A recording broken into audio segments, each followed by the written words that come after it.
지난주 모든 때를 하나님의 아름다운 걸작품으로 사셨나요? 예.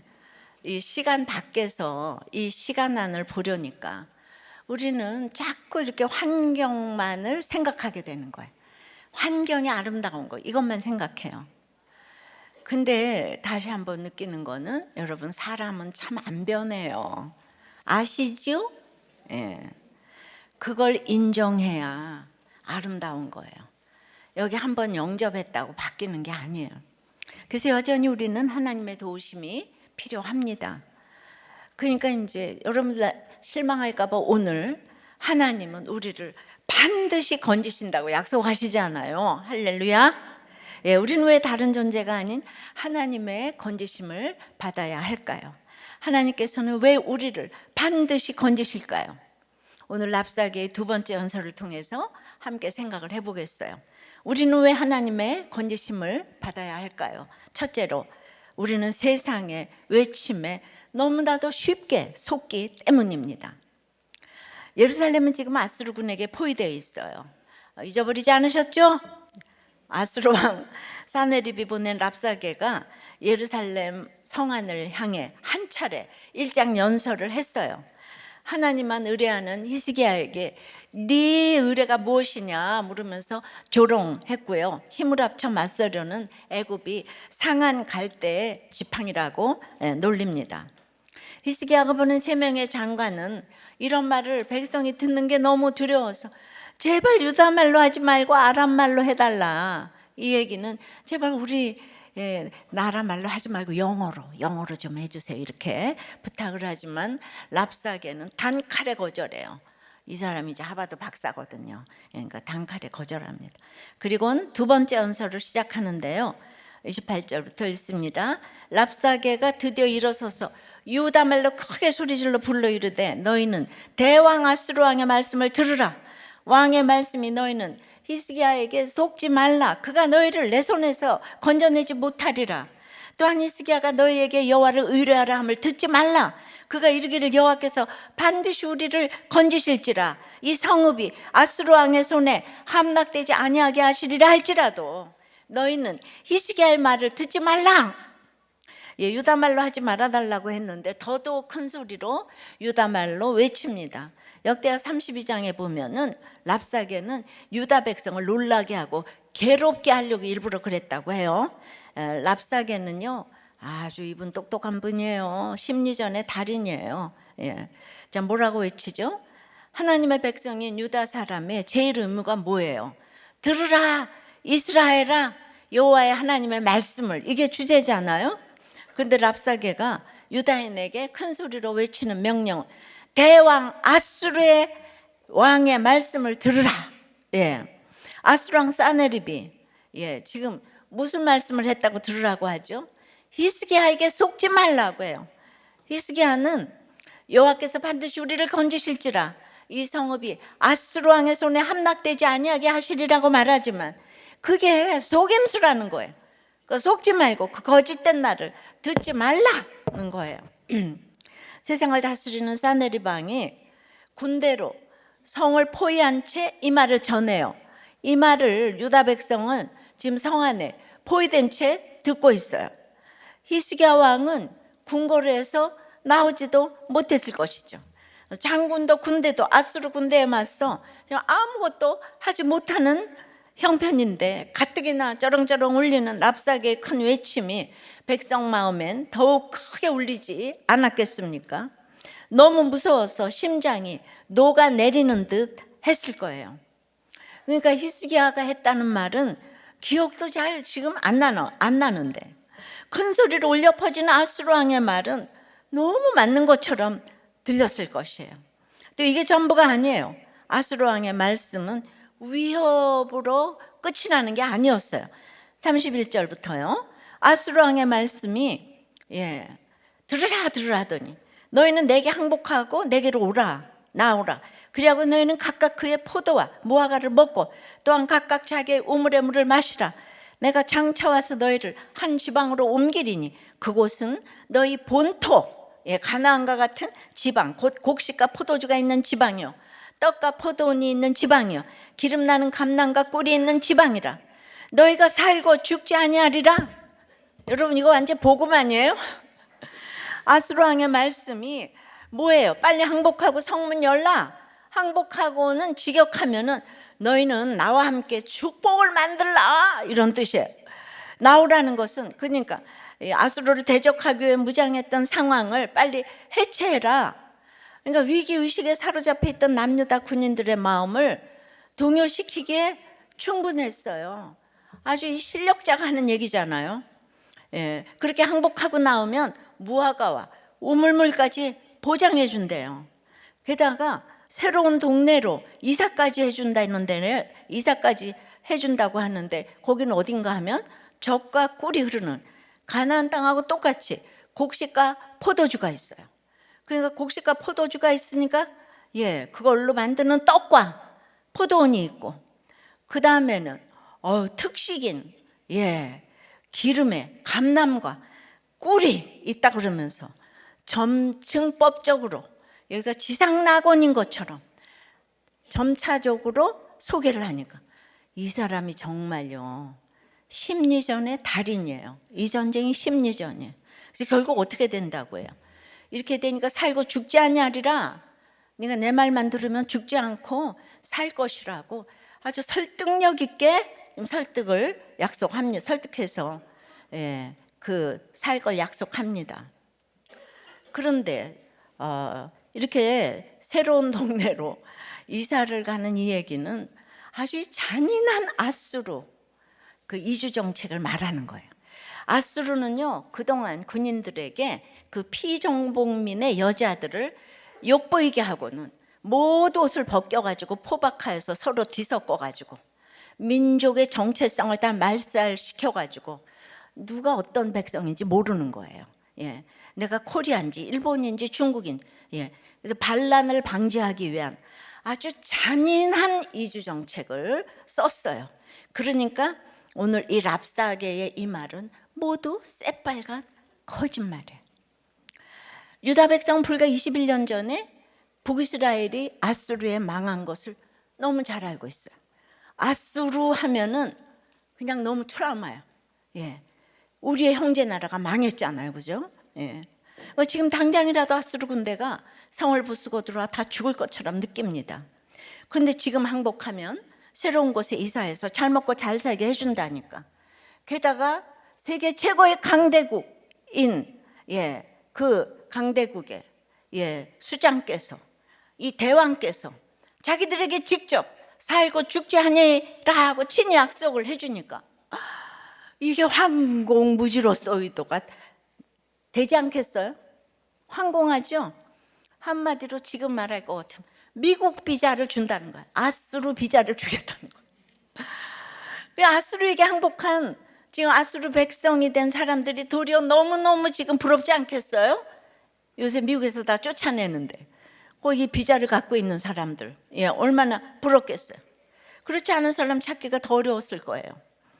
이렇게 한편으로는 우리를 두렵게 하고 한편으로는 부럽게 하는 게 세상의 외침이고 세상의 큰 외침이에요.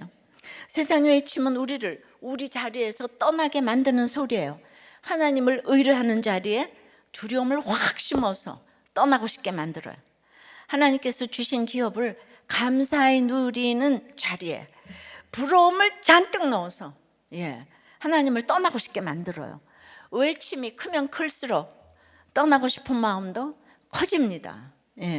근데 이렇게 두려워지고 부러워지는 게 뭐예요?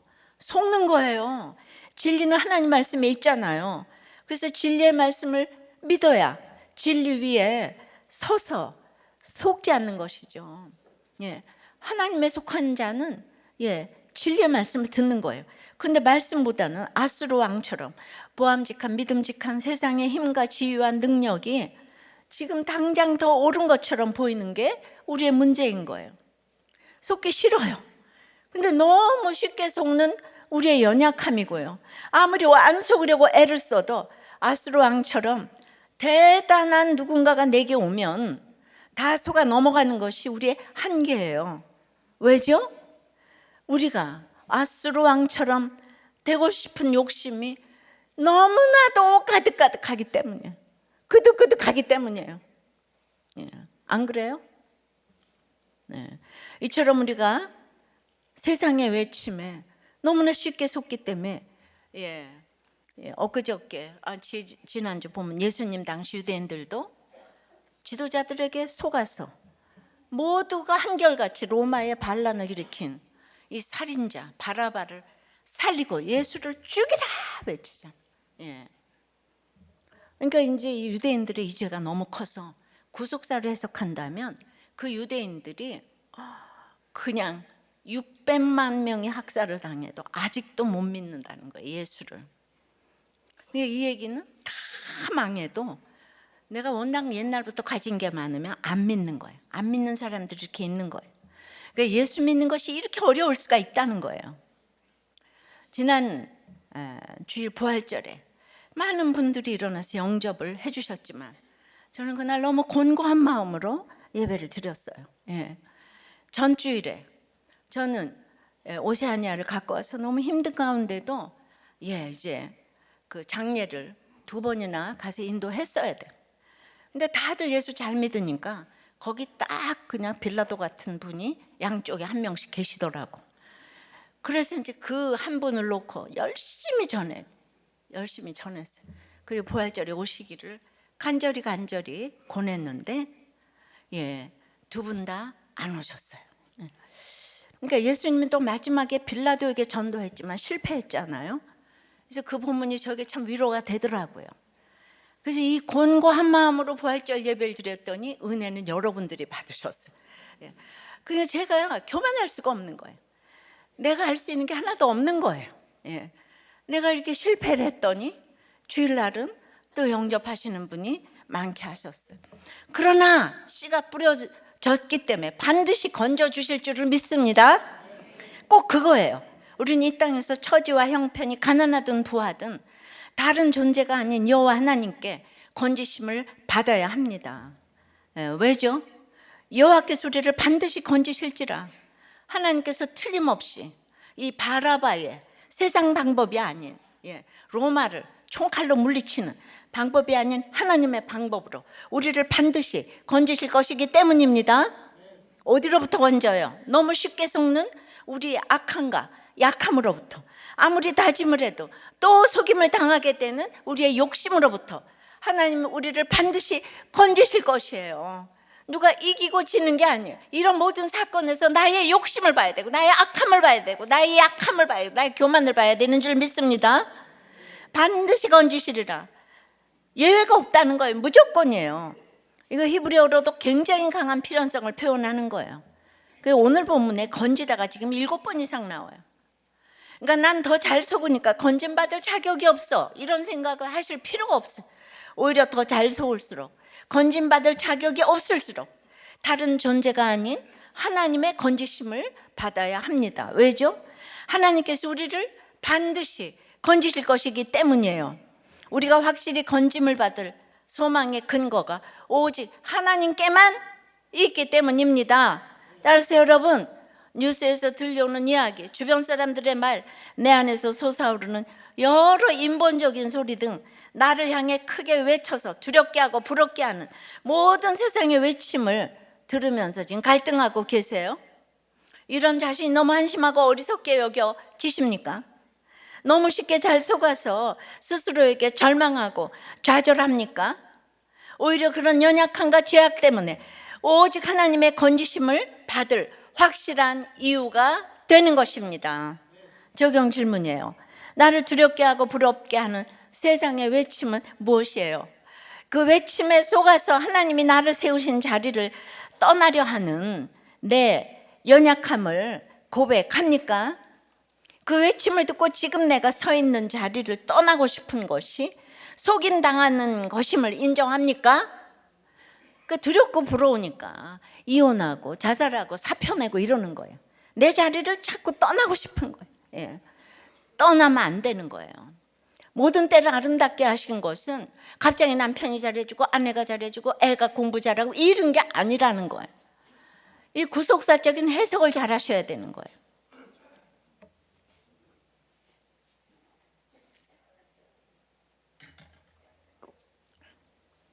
우리는 왜 하나님의 건지심을 받아야 할까요? 첫째는 뭐라고 그랬죠?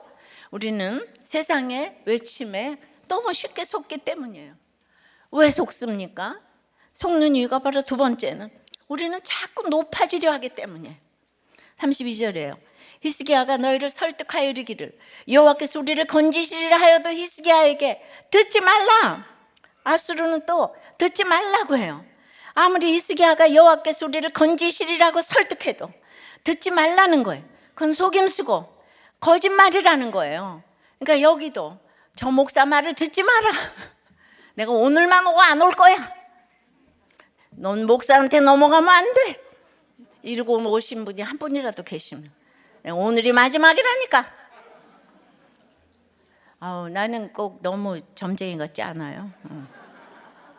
이것은 얼핏 보면 히스기야를 욕하는 것 같아요. 그러나 아수르의 본심은 더 큰 데 있습니다. 33절 4절에 민족의 신들 중에 어느 한 신이 그의 땅을 아수르 왕의 손에서 건진 자가 있느냐? 하맛과 아르밧의 신들이 어디 있으며 스바라임과 헤나와 아와의 신들이 어디 있느냐? 그들이 사마리아를 내 손에서 건졌느냐? 아수르는 당시 중동 지역의 대부분을 점령한 초강대국이었어요. 사네립은 아수르 왕들 중에서도 많은 전쟁을 치르며 큰 승리를 얻었습니다. 아주 큰 반란을 여러 차례 진압했어요. 동쪽의 바벨론부터 서쪽의 블레셋까지 다 제압을 했어요. 지금 유다를 쳐들어온 것도 히스기야가 아수르로부터 독립선언을 했기 때문이에요. 그러고는 유다 모든 견고한 성읍들을 다 점령했어요. 랍사게가 말하는 것처럼 사네립은 대왕, 킹 오브 킹 맞아요. 근데 사네립이 많은 승리를 통해 얻은 것은 무엇이죠? 이거 잘 들어야 돼요. 포로, 아주 그냥 인질들, 돈, 땅 많이 얻었겠지만 영적으로 제일 중요한 게 있어요. 뭐를 얻었겠어요? 이 사람은 얻으면 얻을수록 바로 교만입니다. 그는 이기고 또 이기는 경험을 하면서 이 세상 그 누구도 이 세상 그 어떤 신들도 자기 적수가 될 수 없다고 확신하게 되었어요. 자기가 세상에서 제일 센 존재이고 세상의 중심이라고 자신했어요. 예루살렘 백성이 이 사실을 더 확실히 인식하도록 전 세계에서 지금 사마리아로 이주해서 살고 있는 여러 민족을 거론합니다. 하맛, 아르밧, 스발와임, 헤나, 아와 전부 저 먼 곳으로부터 사마리아로 이주된 민족이라는 거예요. 우리 북이스라엘의 수도 사마리아, 거기가 좋은 줄은 알아서 예루살렘 성이 있으니까 거기로 다 왔다는 거예요. 누구의 명령으로? 아수르 왕 사네립의 명령으로 그 많은 나라들이 전부 이주를 했다는 거예요. 그러니까 결국 사네립의 교만은 어디를 향합니까? 35절이에요. 민족의 모든 신들 중에 누가 그의 땅을 내 손에서 건졌기에 여호와가 예루살렘을 내 손에서 건지겠느냐 하셨느니라. 지금 사마리아가 내 수중에 들어왔는데 사네립에겐 여호와 하나님도 자기에게 굴복한 여러 신들 중 하나일 뿐인 거예요. 이스라엘을 하나님이 그 아수르 눈에는 하나님이 이스라엘이라는 그 땅, 그 신에 불과해요. 자기가 그 신보다 강하다는 확신이 있으니까 하나님을 알지 못하고 무시하고 교만의 끝은 하나님을 대적하고 무시하는 거예요. 하나님을 믿는 사람이 날마다 하나님이 밥 먹여주냐? 야, 하나님을 믿으니 나를 믿어라. 이제 이래요, 모든 식구들이. 이것이 과연 사네립만의 문제일까요? 아니죠. 우리는 언제든 환경만 갖춰지면 높아질 만반의 준비를 하고 있는 것이 우리 모두의 문제인 거예요. 교만한 환경은 사람마다 달라요. 상대적인 거예요. 그러나 교만한 마음 자체는 우리 모두에게 동일하게 주어져 있어요. 인간의 특징은 교만이에요. 절대적인 거고 본성적인 거예요. 이게 환경에 따라서 이제 그게 커지는 거죠. 근데 교만을 부리고 하나님을 조롱하는 자들의 문제점은 그들 스스로가 무슨 말을 하는지 모른다는 거예요. 교만한 사람이 교만을 알면 얼마나 좋겠어요. 예.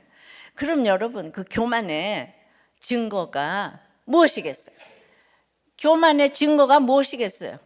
여러분들은 교만한 걸 어떻게 알 수가 있겠어요? 예. 교만을 어떻게 하냐 하면 칭찬을 너무나 좋아하는 마음이에요. 좋든 싫든 칭찬에 목이 말라요. 예. 자타로 다른 사람에게 인정받기를 그냥 몸부림치면서 구해요. 예. 그래서 스탠포드 대학 심리학과에서 실험을 했어요. 참가자들에게 자신의 선행에 대해서 기록하고 한번 칭찬을 해봐라, 자신을 이제. 그리고 이어서 다양한 도덕적 선택을 할 기회를 주었어요. 예. 야, 이렇게 어려운 사람이 있을 때는 어떻게 해야 되냐, 도와줘야 되냐 말아야 되냐서부터 뭐 준법 정신부터. 그랬더니 어떤 결과가 나왔는지 아세요? 칭찬하기 전보다 못한 선택을 했다는 거예요. 도덕적으로 퇴보했다는 거예요.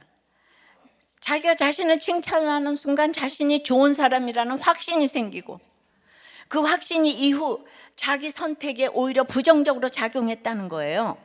나는 좋은 사람이니까 어떤 선택을 해도 괜찮아. 난 좋은 사람이니까 내가 이혼하는 것에 누가 말을 할 수가 없어. 나는 좋은 사람이니까 사표를 내도 되는 거야. 이렇게 생각했다는 거예요. 연구자들은 이 현상을 도덕적 면죄부 효과라고 불렀어요. 그 칭찬이 자기 행동에 대해 면죄부를 준다는 거예요. 칭찬은 고래도 춤추게 한다.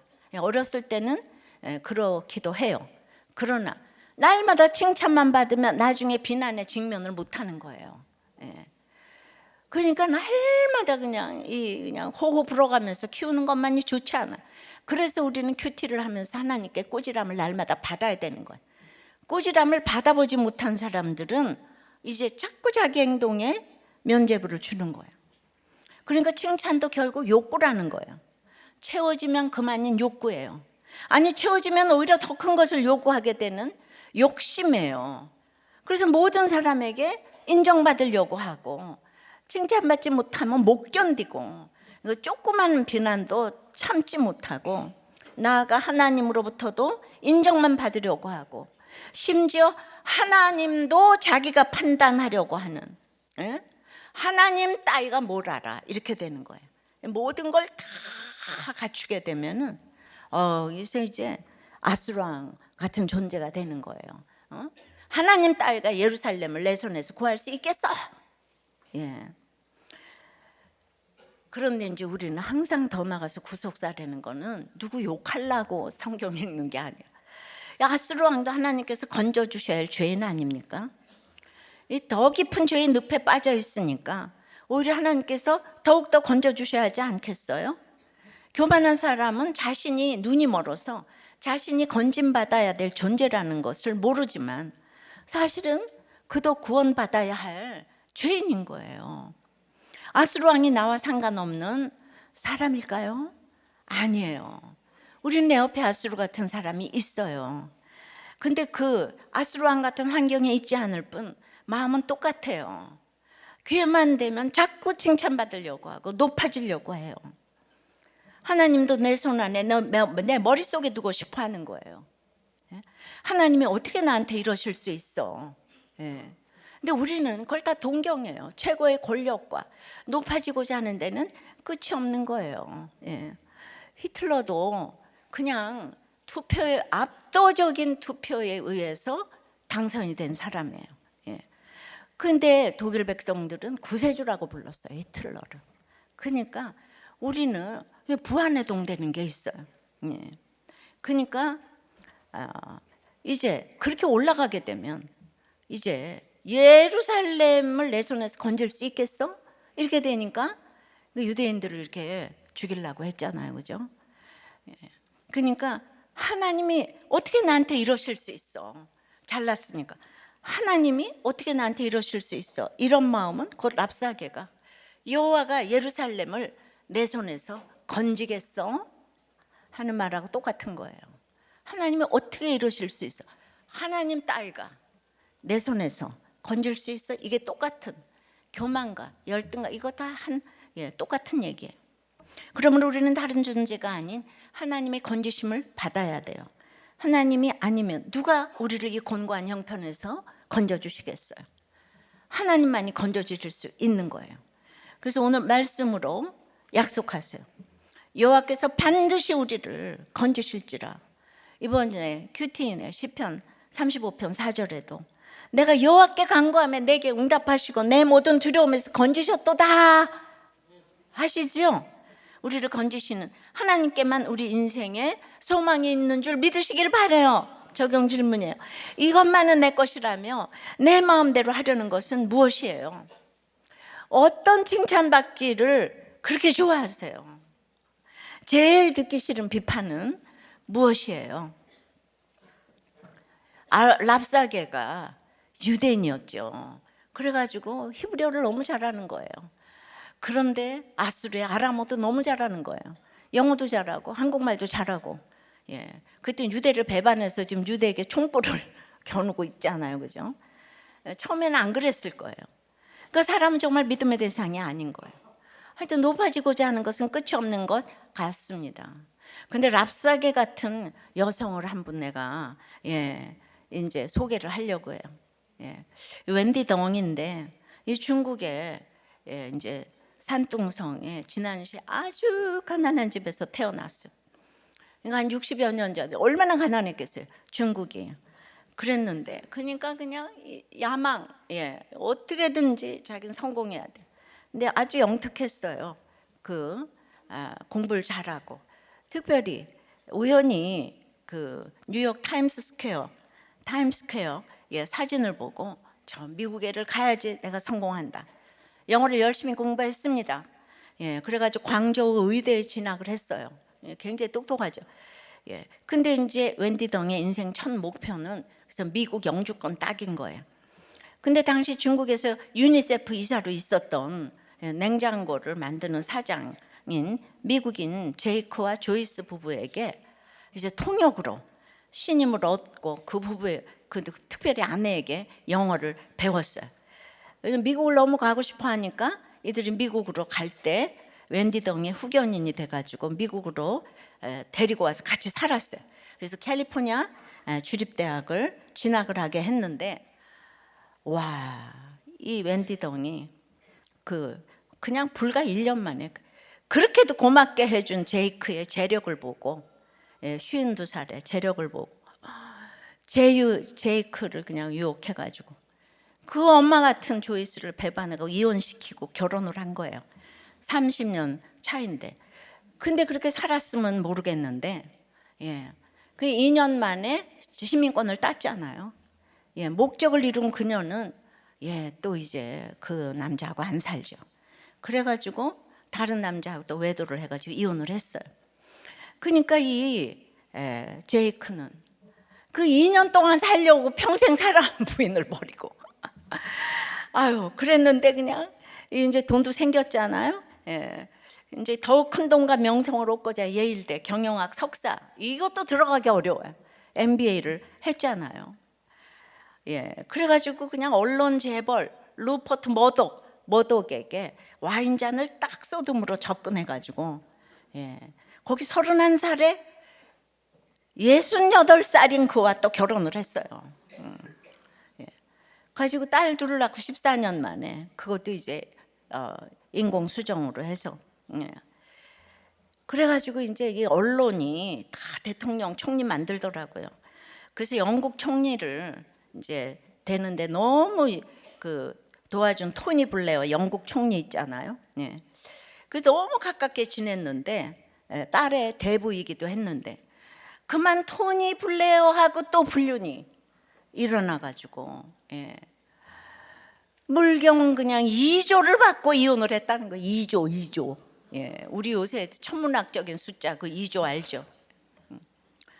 그 다음에 자유의 몸이 돼가지고 그 이후에 러시아의 푸틴과도 연문을 일으켰고 그냥 미국, 영국, 러시아 그냥 재벌 총리 수상 등과 주로 이렇게 돈과 명성을 거머쥐고 이제는 자유의 몸이 됐잖아요. 그러니까 늘 그렇게 30년 후에 사람하고 결혼을 하더니 이제는 또 30년 아래의 또 남자들하고 이렇게 지금 또 뭐 남친과 또 17살 아래.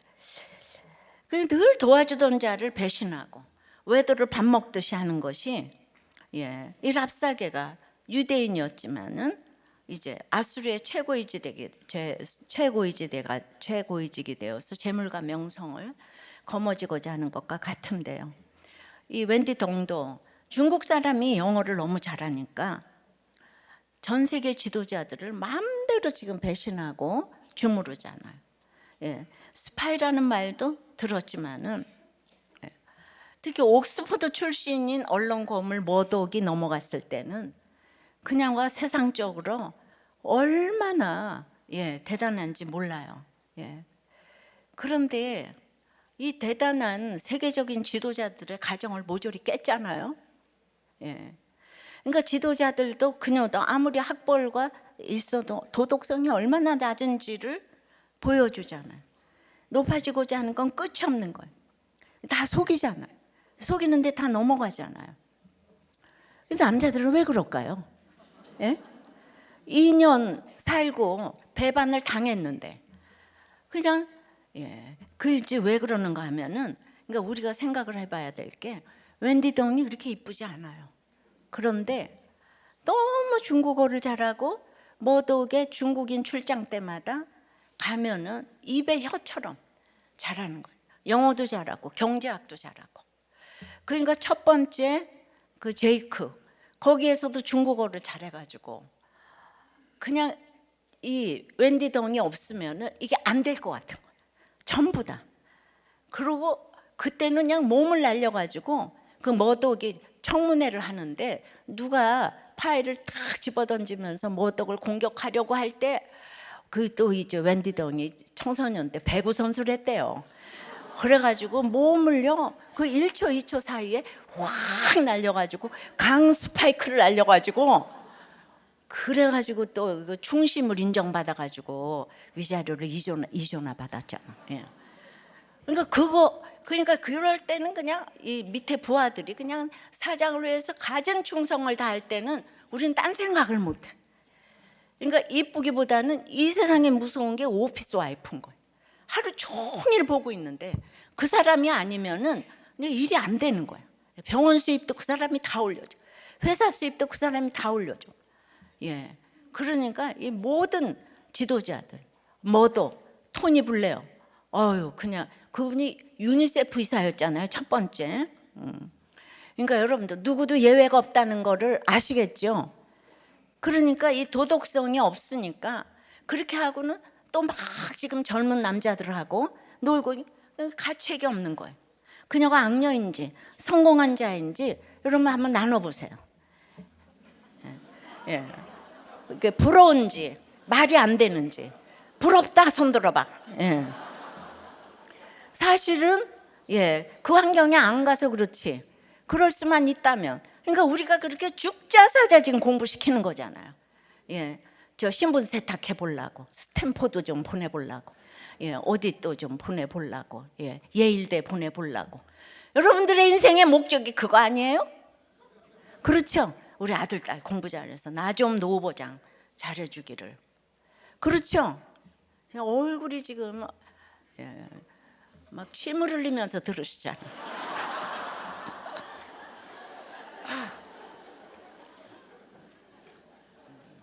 그러니까 정말 지도자라고 우리가 믿음의 대상이 없는 거예요. 그렇다고 우리가 마음대로 또 어떻게 할 수 있는 것도 아니잖아요. 그러니까 우리는 그냥 진짜 기도할 수밖에 없는 거예요. 자, 우리는 왜 하나님의 건지심을 받아야 할까요?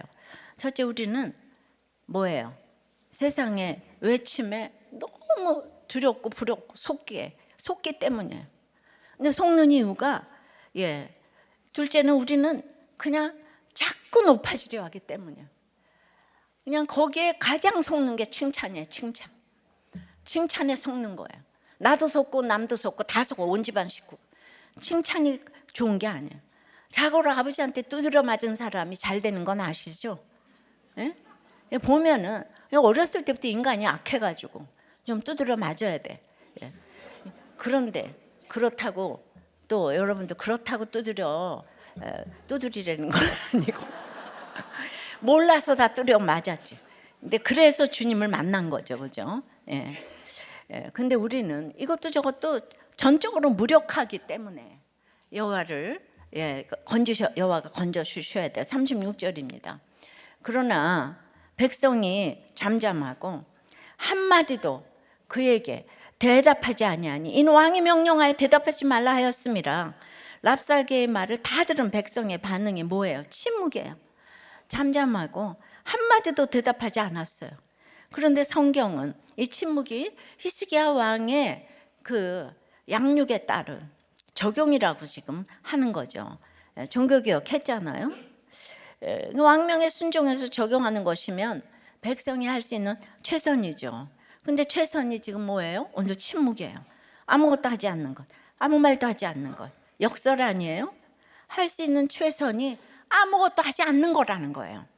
이러한 백성의 침묵은 무엇을 상징해요? 세상의 큰 외침과 거대한 교만 앞에 선 성도의 전적인 무력함을 상징하는 거예요. 아수르 군대 같은 세상의 유혹과 공격도 힘들지만 뭐 바깥에서 찾을 필요가 없어요. 우리 안에서부터 날마다 총 걸기하는 죄악의 군대에 맞서 우리가 할 수 있는 게 하나도 없어요. 예.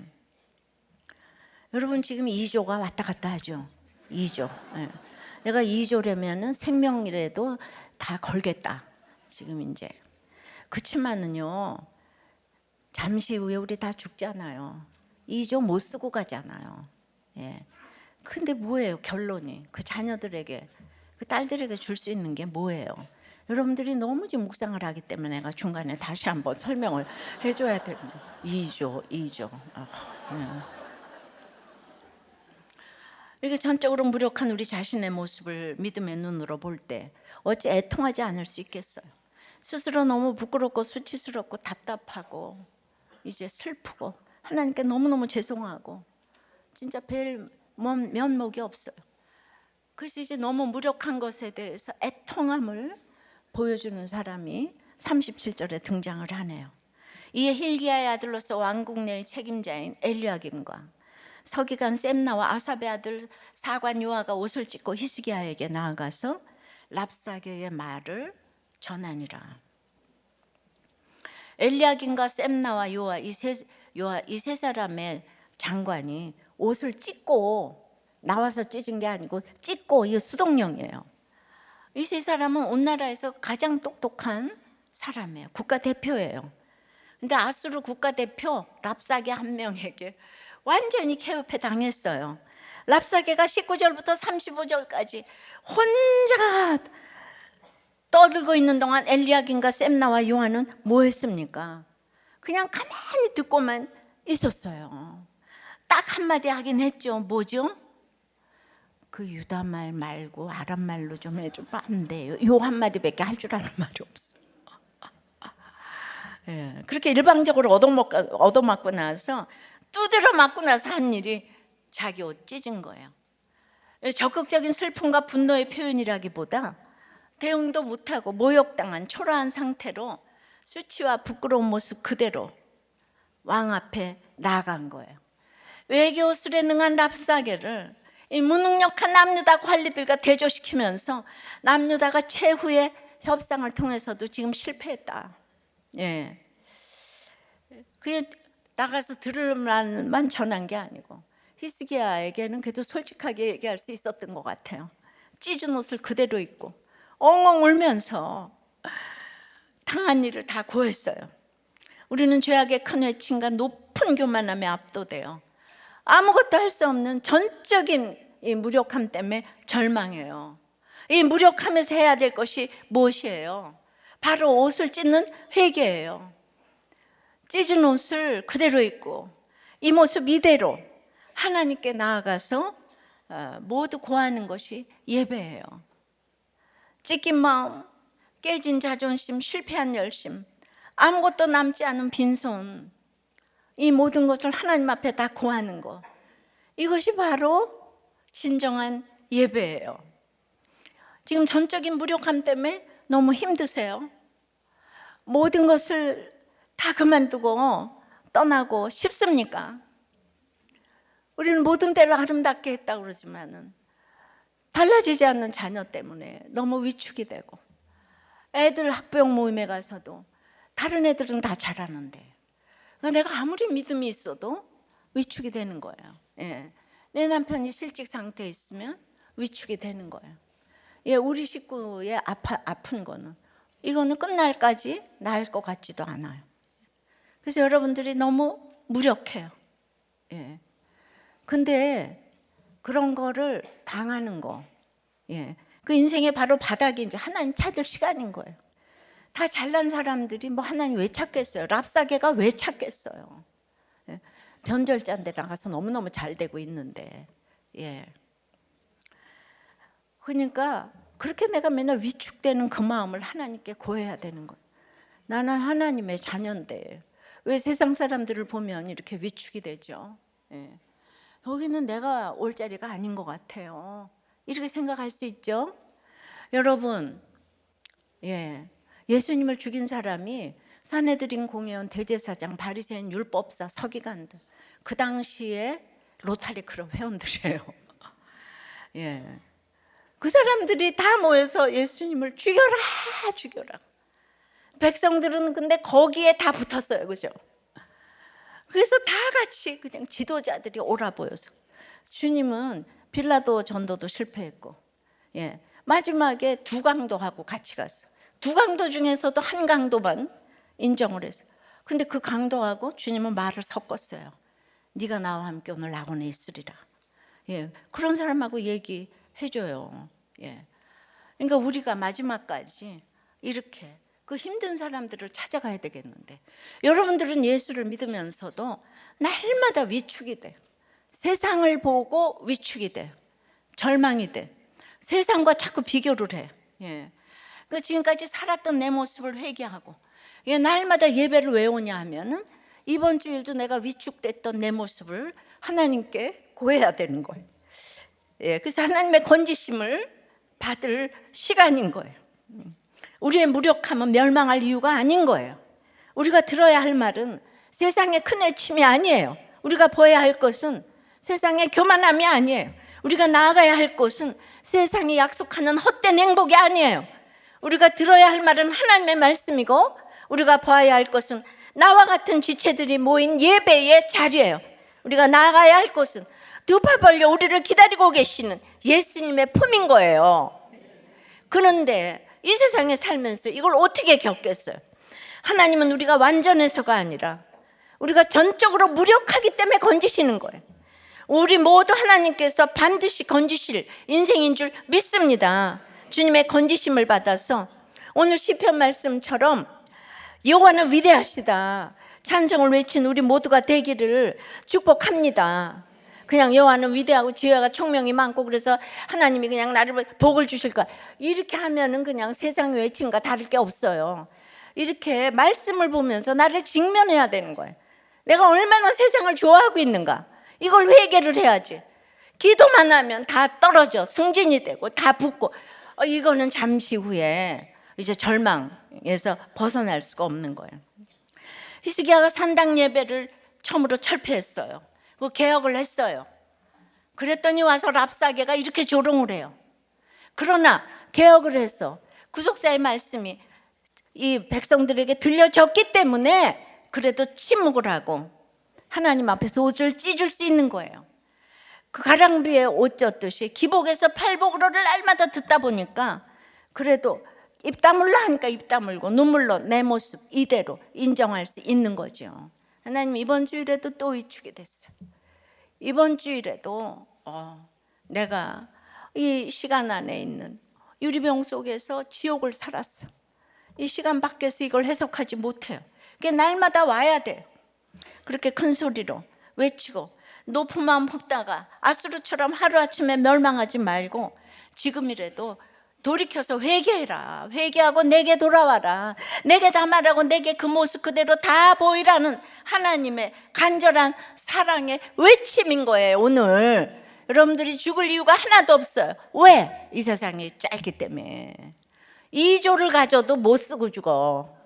예. 뭐냐, 그 죽을 때까지 먹어도 그냥 뭐 1억도 못 먹어. 예. 예, 정말 뭐 1,000불도 뭐 10,000불도 못 먹어. 근데 이렇게 다 욕심을 가져요. 그걸 왜 가지고? 그 자녀들에게 그게 가는 게 축복이 아니잖아요. 그죠? 내가 올바르게 살아야지. 올바르게 맨날 남의 집, 남의 와이프 빼앗고, 예, 그 남의 남편 빼앗고, 모든 거 속이고, 예, 예. 그러니까 이제 남자도 문제지만 오늘 웬디동 보니까 여자는 더 무섭네요, 그죠? 예. 속아 넘어가는 남자도 참 문제지만 속이는 여자는 더 문제인 것 같아요. 예, 그러지요? 네. 적용 질문이에요. 내 무능함을 인정합니까? 숨기려 합니까? 무력해서 하나님으로부터 다 멀어지려 하지는 않습니까? 전적인 무력함이 오히려 회개하고 하나님께 돌아가야 할 이유임이 믿어집니까? 예.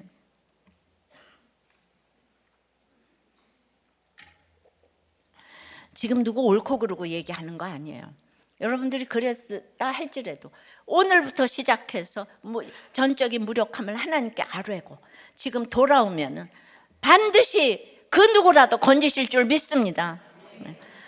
부목장에서 치열하게 싸운 얘기를 좀 알려드릴게요. 아내가 제가 싸운 이유가 카드가 원인인데 그냥 이 카드로 담배 사지 말라고. 카드 대금 내가 다 부담하고 있고 돈도 없는데 담배값이 하루에 한갑이면 한 달이면 13만 5천 원인데 지금 이거 살 때가 아니다. 화가 나 잔소리했더니 남편이 기분 나쁘다고 욕하면서 나가버렸대요.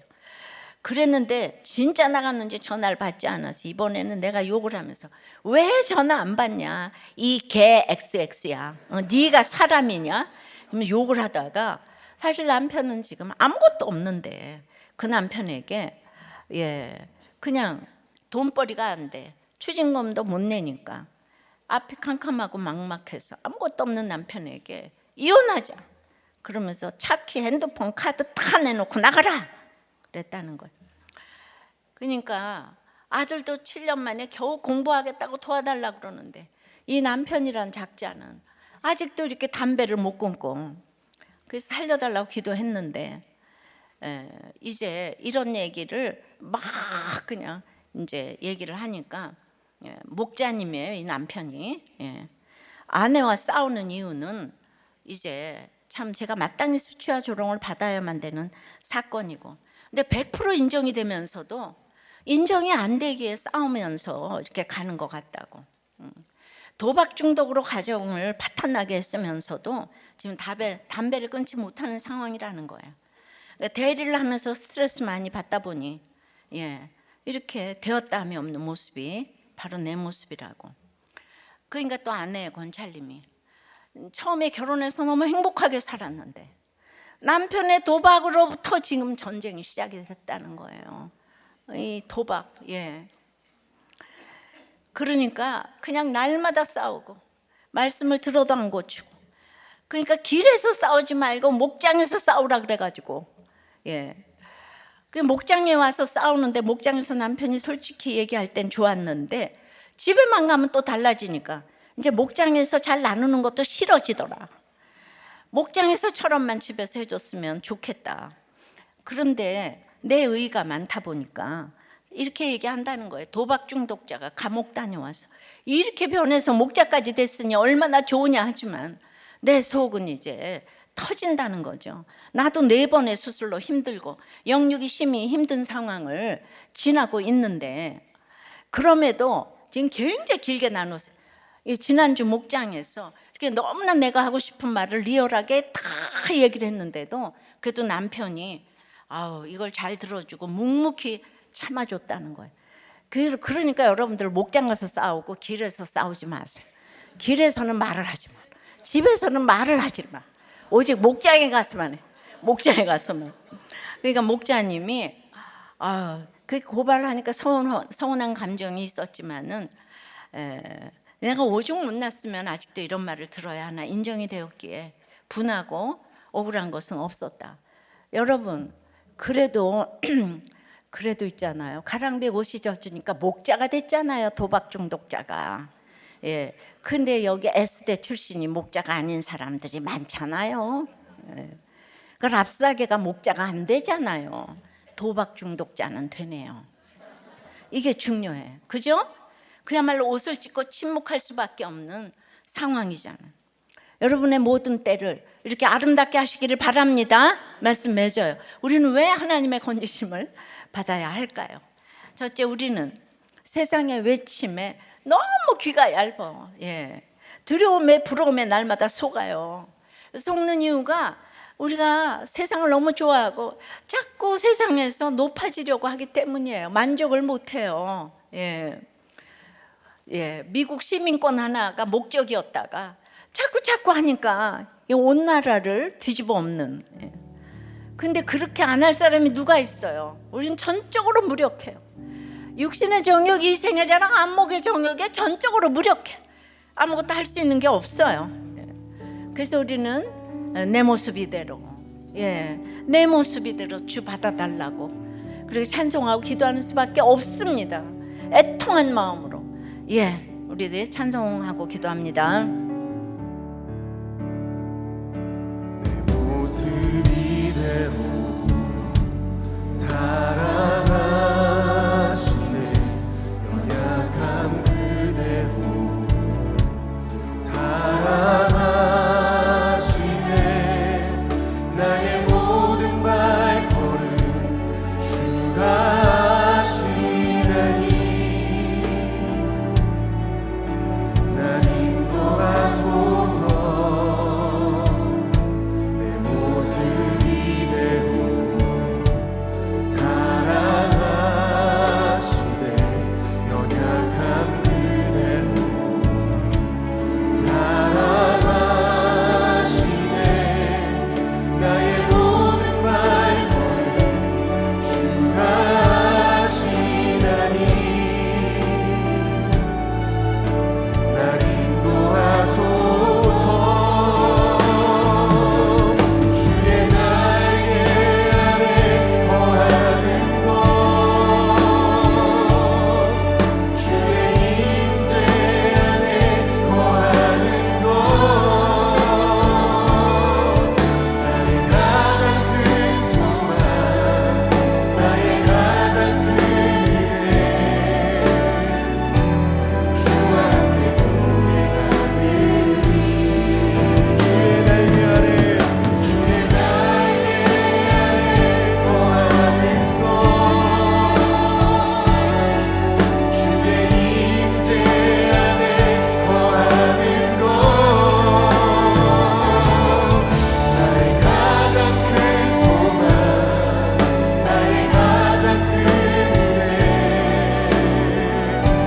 주와 함께 한 번 더 고백하겠습니다. 주의 날개 아래, 주의 날개 아래 거하는 것, 주의 임재 안에 거하는 것, 나의 가장 큰 소망, 나의 가장 큰 은혜. 주와 함께 동행하는 주의 날개 아래, 주의 날개 아래 거하는 것, 주의 임재 안에 거하는 것, 나의 가장 큰 소망, 나의 가장 큰 은혜. 주와 함께 그러니까 세상의 외침에 두려워도 부러워도 하지 않게 해달라고, 높아지려는 이 교만을 좀 보게 해달라고, 이 모든 것에 전적으로 무력한 것을 인정하고 그 내 모습 이대로 주께 나가기를 기도하십시다. 하나님 나라의 방법대로 우리나라를 구원해달라고. 오늘은 이 백성들이 침묵을 했기 때문에 우리도 침묵하고 기도를 좀 해보겠어요. 정말 애통하는 마음으로 침묵하고 기도합니다. 아버지 주여,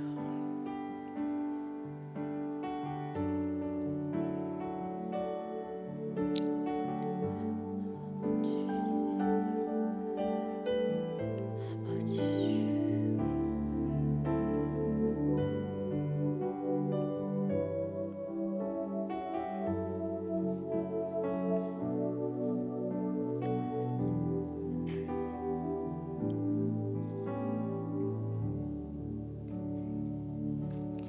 주님, 우리는 세상의 외침에 너무나 귀가 얇아요. 두려운 것과 부러운 것이 너무나 많아요. 우리 모든 때를 따라 아름답게 하신다고 했지만 이번 주간 지나면서 얼마나 또 위축된 환경에 하나님이 계시다면 이럴 수가 있나 하고 이 자리에 왔습니다.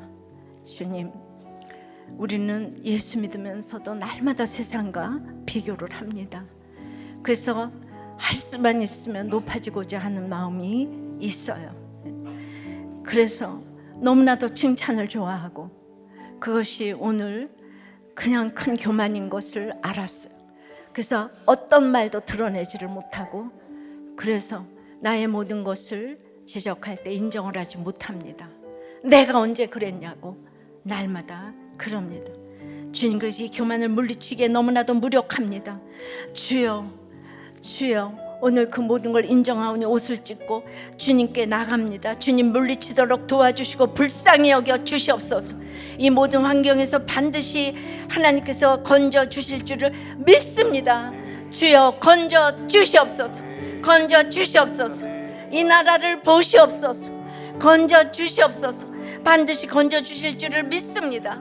랍사게가 아닌 히스기야 같은 위정자를 허락해 주시옵소서. 허락해 주시옵소서. 창조 질서를 어지럽히는 악법을 막아주시고 인구 절벽을 막는 대하 생명 보호법이 제정되게 도와주시옵소서. 역사하여 주시옵소서. 반드시 우리를 건져주실 하나님을 신뢰하기에 신앙 고백으로 드린 헌금을 받아 주시옵소서. 하늘문을 여시고 창고에 쌓을 곳이 없도록 부어 주시옵소서. 하나님께는 드릴 것만 있고 사람에게는 줄 것만 있도록 저희들의 사업과 회사와 공부와 아이디어와 프로젝트와 이 생명의 잉태와 건강과 물질과 이 관계와 목장에 기름을 부어 주시옵소서. 예수 그리스도 이름으로 기도드리옵나이다. 아멘.